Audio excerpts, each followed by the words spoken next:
धरती पर कुछ जगहें ऐसी होती हैं जहां इंसान की नहीं बल्कि प्रकृति की हुकूमत चलती है, जहां हर सांस में जंगलीपन की खुशबू घुली होती है। हर पेड़, हर झरना किसी प्राचीन कहानी को बयां करता है। आज हम आपको ले चलेंगे भारत के उन 5 नेशनल पार्क्स में जहां जंगल सांस लेता है और हर जीव प्रकृति का एक अनमोल अध्याय बनकर जीता है। Jim Corbett national park, Uttarakhand. Bharat का सबसे पुराना नेशनल पार्क जिम कॉर्बेट, जिसकी नींव 1936 में रखी गई थी। इसका नाम रखा गया ब्रिटिश शिकारी जिम कॉर्बेट के नाम पर, जिन्होंने अपने जीवन में 33 से अधिक मनुष्यभक्षी बाघों और तेंदुओं को मारकर हजारों ग्रामीणों की जान बचाई थी। ये पार्क 520 वर्ग किलोमीटर में फैला है और इसमें 250 से अधिक बाघ, 580 से ज्यादा पक्षी और 50 से अधिक स्तनधारी प्रजातियां पाई जाती हैं। यहाँ के जंगलों में घने साल के पेड़, शाल, सेमल और बुरांश की खुशबू हर सांस में घुली रहती है। कहा जाता है कि रामगंगा नदी के किनारे अगर तुम सुबह सुबह जाओ तो धुंध के बीच से गुजरते हुए किसी बाघ की नजर तुम्हें महसूस हो सकती है, पर उसे देखना लगभग असंभव है। कॉर्बेट वो जगह है जहां प्रकृति की खामोशी खुद एक भाषा बन जाती है। यह भारत का पहला ऐसा पार्क था जहां प्रोजेक्ट टाइगर की शुरुआत हुई। यहाँ ढीकरनी रेंज और ढेला जॉन फोटोग्राफरों के लिए किसी स्वर्ग से कम नहीं। कई बार यहाँ कैमरे में सफेद बाघ या काले तेंदुए की झलक भी कैद की गई है।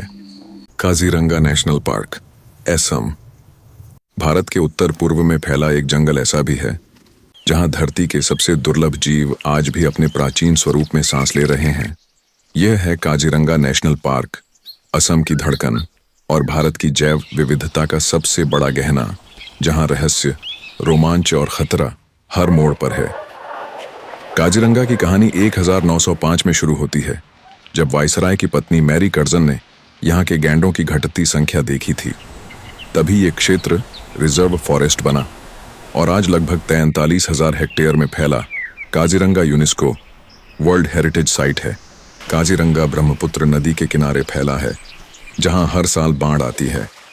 ये बाढ़ जंगली जीवन के लिए खतरा और एक नया जीवन दोनों लाती है। यहाँ के दलदली इलाके, ऊंची हाथी घास, ठंडी भोर की धुंध और सूरज की पहली किरण, हर विजुअल दिल में रोमांच भर देता है। काजीरंगा में 4 मुख्य नदियां बहती हैं, ब्रह्मपुत्र, डिफ्लू, मोरा धांसिरी और मोरा डिफ्लू, जो इसकी जीवन रेखा है। यहाँ 39 गांव बसे हुए हैं और लगभग 50,000 घर। इन सब का जीवन जंगल से जुड़ा है और इको टूरिज्म यहाँ की अर्थव्यवस्था की धड़कन है। हर साल बाढ़ से जानवर बाहर चले जाते हैं, एक तरफ शिकारी का खतरा, दूसरी तरफ सड़क दुर्घटनाएं। फिर भी यहाँ का वाइल्ड लाइफ विभाग दिन रात इनकी सुरक्षा में जुटा है। पार्क में एक सींग वाले गैंडे को विलुप्ति के कगार से वापस लाया गया। यह विश्व भर में संरक्षण का सबसे बड़ा उदाहरण है। यहाँ आप हाइकिंग नहीं कर सकते, सिर्फ जीप या हाथी सफारी संभव है। यह रोमांचक अनुभव आपको काजीरंगा के सबसे छुपे हुए रंग दिखाता है। गिर नेशनल पार्क, गुजरात। कभी यह माना जाता था कि शेर सिर्फ अफ्रीका में मिलते हैं, लेकिन भारत ने इस धारणा को तोड़ दिया। गुजरात का गिर जंगल दुनिया में एशियाई शेरों का एकमात्र घर है। 1900 के दशक की शुरुआत में जब इनकी संख्या सिर्फ 12 रह गई थी, तब नवाब जूनागढ़ और भारतीय वन विभाग के प्रयासों से इनकी आबादी धीरे धीरे बढ़ी। आज गिर के जंगलों में 700 से अधिक शेर गर्जना करते हैं। यहाँ के शेर अफ्रीकी शेरों से थोड़े छोटे होते हैं, लेकिन उनकी दहाड़ मीलों तक गूंजती है। कहा जाता है, गिर का हर शेर अपनी आंखों में राजा होने की शान रखता है। गिर में 300 से अधिक प्रकार के पक्षी और 40 प्रकार के स्तनधारी पाए जाते हैं। यह दुनिया का एकमात्र पार्क है जहां शेर और तेंदुआ साथ रहते हैं। यहाँ शेरों को मालधारियों के गांवों से गुजरते हुए अक्सर देखा जा सकता है और लोग उन्हें परिवार का हिस्सा मानते हैं। गिर के शेर सिर्फ जंगल के राजा नहीं हैं, वे उस विरासत के प्रतीक हैं जिसने भारत की धरती को शौर्य और संरक्षण की कहानी दी। Hemis national park, Ladakh. लद्दाख की ठंडी पहाड़ियों में जहां तापमान -20 डिग्री सेल्सियस तक गिर जाता है, वहीं बसा है हेमिस नेशनल पार्क, दुनिया का सबसे ऊंचाई पर स्थित राष्ट्रीय उद्यान। यहाँ का असली राजा कोई बाघ या शेर नहीं, बल्कि एक अदृश्य शिकारी है, हिम तेंदुआ। दुनिया में जहां भी इसकी चर्चा होती है, भारत का हेमिस उसका ताज कहलाता है। यह पार्क 4,400 वर्ग किलोमीटर में फैला है और यहाँ टिबेटन वुल्फ, ब्लू शीप और हिमालयन आइबेक्स जैसे दुर्लभ जीव पाए जाते हैं। हर सर्दी में यह जगह लगभग पृथ्वी से कट जाती है और तब सिर्फ हवा, बर्फ और मौन बोलते हैं।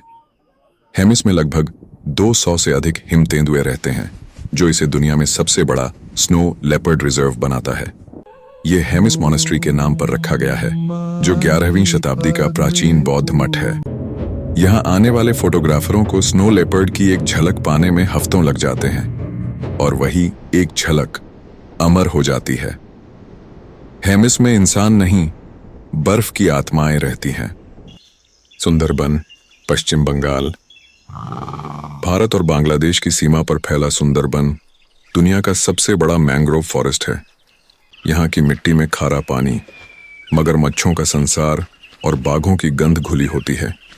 यहाँ रहते हैं रॉयल बंगाल टाइगर, जो बाकी सभी बाघों से अलग हैं।